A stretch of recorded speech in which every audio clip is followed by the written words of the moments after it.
शर्मा, आप देख रहे हैं एसपीएन 9 न्यूज। स्वागत है आपका हमारे इस खास प्रोग्राम में। प्रोग्राम की शुरुआत राजस्थान से। जी हां, मैं प्रोग्राम की शुरुआत राजस्थान से इसलिए कर रहा हूं क्योंकि राजस्थान में जिन 4 सीटों पर उपचुनाव होने वाले हैं, ये 4 सीटें न सिर्फ कांग्रेस पार्टी के लिए अहमियत रखती हैं, बल्कि इसका बहुत बड़ा जो अहमियत है वो बीजेपी के लिए भी है। और सबसे बड़ी बात तो ये है कि इन 4 सीटों पर होने वाले उपचुनाव को जीतने के लिए बीजेपी कमर तोड़ कोशिश कर रही है।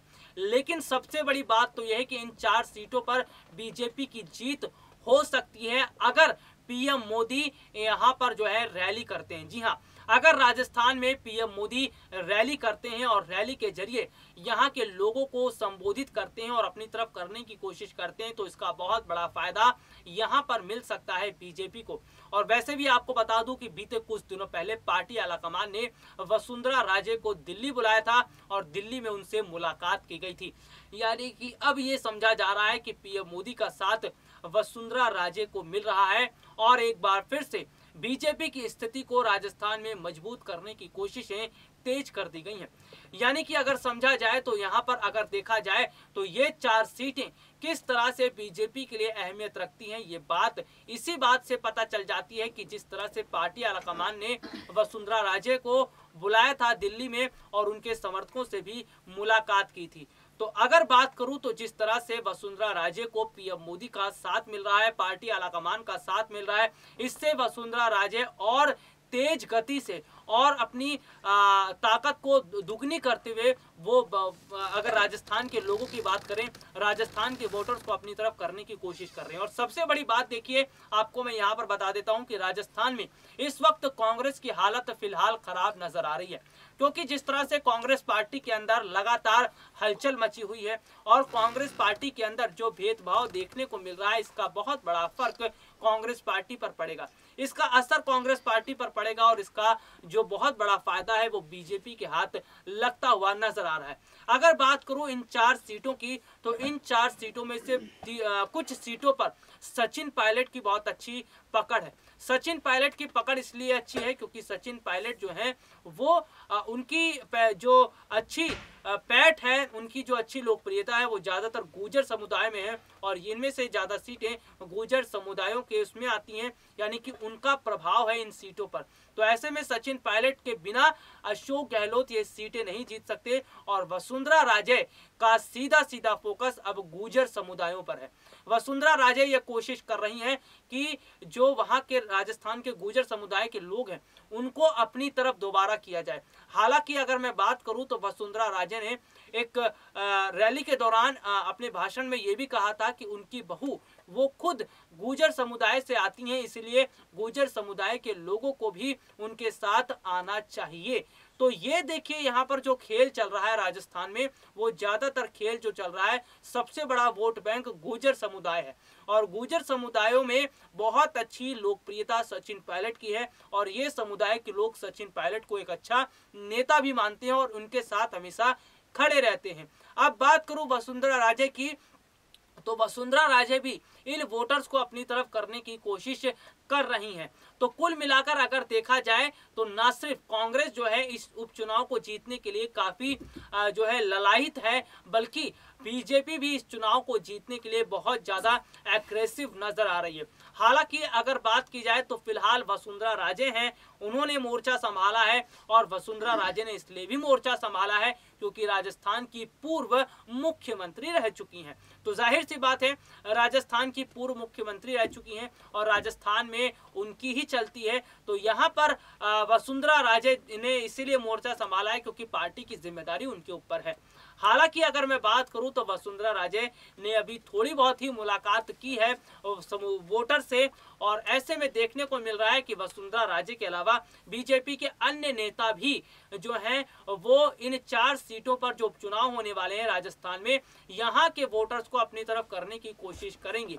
यानी कि ये 4 सीटों का उपचुनाव ऐसा लग रहा है कि मानो ये उपचुनाव नहीं बल्कि विधानसभा चुनाव है। जी हाँ, कुछ इस तरह का लग रहा है, क्योंकि दोनों ही राजनीतिक पार्टियां इस चुनाव को अपने हाथ से जाने नहीं देना चाहती।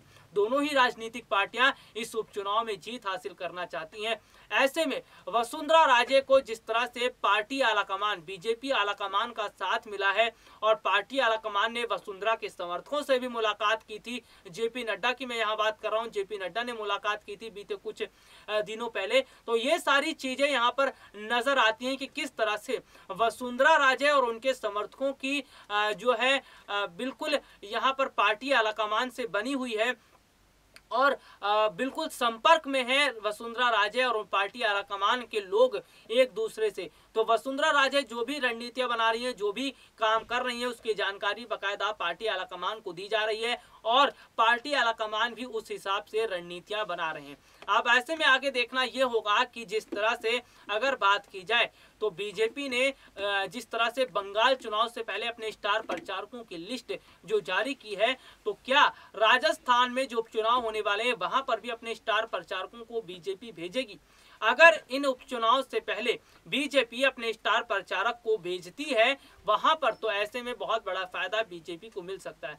चलिए, स्टार प्रचारक की लिस्ट की बात मैंने यहाँ कर ही दी है, तो आपको कुछ नेताओं का नाम गिनवा देता हूँ कि आखिरकार कौन कौन है दिग्गज बीजेपी के नेता जिन्हें स्टार प्रचारक की लिस्ट में शामिल किया जाता है। पहला नंबर है योगी आदित्यनाथ का। जी हाँ, उत्तर प्रदेश के सीएम हैं योगी आदित्यनाथ, बीजेपी के फायर ब्रांड नेता हैं और बीजेपी के स्टार प्रचारक भी हैं। अगला नंबर आता है जेपी नड्डा का। जेपी नड्डा बीजेपी के वरिष्ठ नेता हैं और ऐसे में उन्हें भी स्टार प्रचारक की लिस्ट में शामिल किया जाता है। कैलाश विजयवर्गीय, वो भी बीजेपी के सीनियर लीडर हैं और उन्हें भी स्टार प्रचारक की लिस्ट में शामिल किया जाता है। इतना ही नहीं, स्मृति ईरानी है, धर्मेंद्र प्रधान है, ऐसे बहुत सारे नेता हैं जिन्हें स्टार प्रचारक की लिस्ट में शामिल किया जाता है। तो ऐसे में आने वाला जो समय है, अगर बात की जाए इन उपचुनाव को ध्यान में रखते हुए, अगर बीजेपी जो है अपने स्टार प्रचारकों की एक फौज राजस्थान में भेजती है उपचुनाव से पहले, तो न सिर्फ इससे बीजेपी की स्थिति वहां पर मजबूत होगी, बल्कि इसका बहुत बड़ा फायदा बीजेपी को होगा। और ऐसे वक्त में जब कांग्रेस पार्टी के अंदर घमासान मचा हुआ है, जब राजस्थान के अंदर कांग्रेस पार्टी टूटती हुई नजर आ रही है, जब राजस्थान में सचिन पायलट और अशोक गहलोत आपस में दोनों के बीच 36 का आंकड़ा देखने को मिल रहा है, ऐसे समय में अगर बीजेपी की तरफ से बड़ा कदम उठाते हुए अपने स्टार प्रचारकों को भेजा जाता है और रणनीतियां बनाई जाती हैं, तो हो सकता है कि माहौल बदल जाए और उपचुनाव में किसकी जीत हो? बीजेपी की। जी हाँ, तो तमाम तरह से यहाँ पर उत्तर राजस्थान के अंदर जो हालात बनते हुए नजर आ रहे हैं, ये इस और इशारा कर रहे हैं कि इसका बहुत बड़ा नुकसान आने वाले समय में कांग्रेस पार्टी को होता हुआ नजर आ रहा है।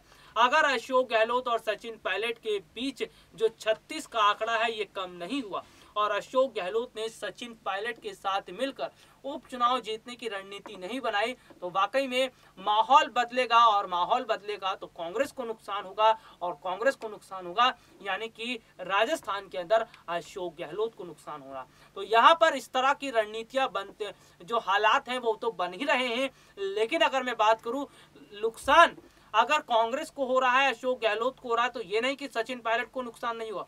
सचिन पायलट को नुकसान तो होगा, लेकिन अगर बात की जाए तो सबसे ज्यादा प्रभाव अशोक गहलोत पर पड़ेगा, क्योंकि वो वहां के मुख्यमंत्री हैं। हालांकि सचिन पायलट की लोकप्रियता राजस्थान के अंदर धीरे धीरे बढ़ती हुई नजर आ रही है और राजस्थान में सचिन पायलट की पकड़ भी बन रही है। राजस्थान की जनता सचिन पायलट के साथ आज खड़ी हुई नजर आ रही है। राजस्थान में सचिन पायलट के समर्थक आज पूरी मजबूती से सचिन के साथ खड़े हुए हैं और सचिन पायलट के जो समर्थक है, उन्हें जरा सी दिक्कत होती है तो बिल्कुल सचिन पायलट उनके समर्थन में खड़े हो जाते हैं।